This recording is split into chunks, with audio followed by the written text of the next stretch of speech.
जय श्री राम दोस्तों, स्वागत है आप सभी का सनातन धर्म यात्रा में। दोस्तों, पिछले वीडियो में आपने श्रीमद् भगवद गीता के चतुर्थ अध्याय के पहले 10 श्लोकों को सुना और समझा। अब आइए चलते हैं श्रीमद् भगवद गीता के चतुर्थ अध्याय के 11वें श्लोक की ओर। इसमें लिखा है, ये यथा माम प्रपद्यन्ते तास्तथैव भजाम्यहम् मम वर्मानु वर्तन्ते मनुष्या पार्थ सर्वशः। अर्थात हे पार्थ, जो मनुष्य जिस प्रकार मुझे भजते हैं मैं भी उनको उसी प्रकार भजता हूँ, क्योंकि सभी मनुष्य सब प्रकार से मेरे ही पथ का अनुसरण करते हैं। उसके बाद 12वां श्लोक है, कांक्षन्ता कर्मणाम सिद्धिम येजंत ई देवता क्षिप्रम ही मानुषे लोके सिद्धि भरवती कर्मजा। अर्थात कर्मों के फल की अभिलाषा करने वाले इस लोक में देवताओं की पूजा किया करते हैं, क्योंकि कर्मों से उत्पन्न फल शीघ्र प्राप्त होता है। उसके बाद 13वां श्लोक है, चातुर्वर्ण्यम मया सृष्टम गुण कर्म विभागशः तस्य कर्तारमपि मां विद्य कर्तारमव्यम। अर्थात गुण और कर्म के विभागानुसार ब्राह्मण आदि 4 वर्ण के समूह मेरे द्वारा सृष्ट हुए हैं। उनका कर्ता होने पर भी तुम मुझ अविनाशी को अकर्ता ही जानो। उसके बाद 14वां श्लोक है, नामाम कर्माणि लिप्पन्ति नामे कर्म फलेश प्रहा इतिमाम योजना बीजानाति कर्म भिन्न शबध्यते। अर्थात मैं कर्मों में लिप्त नहीं होता हूँ, क्योंकि कर्म फल में मेरी स्पृहा नहीं है।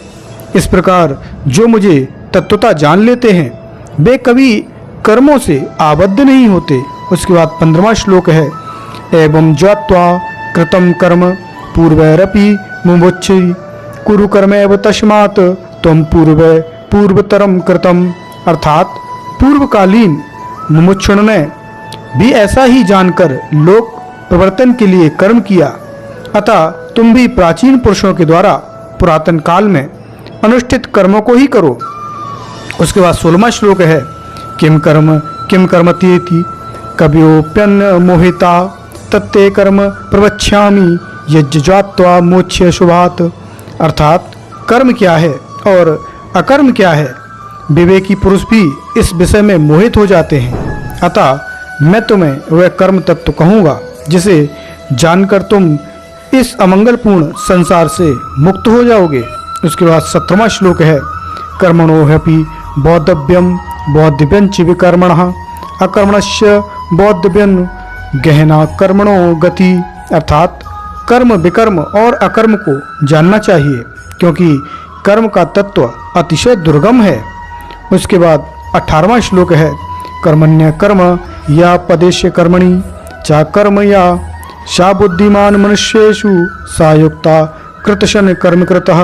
अर्थात जो कर्म में अकर्म एवं अकर्म में कर्म देखते हैं वे मनुष्यों में बुद्धिमान योगी और समस्त कर्मों के कर्ता हैं।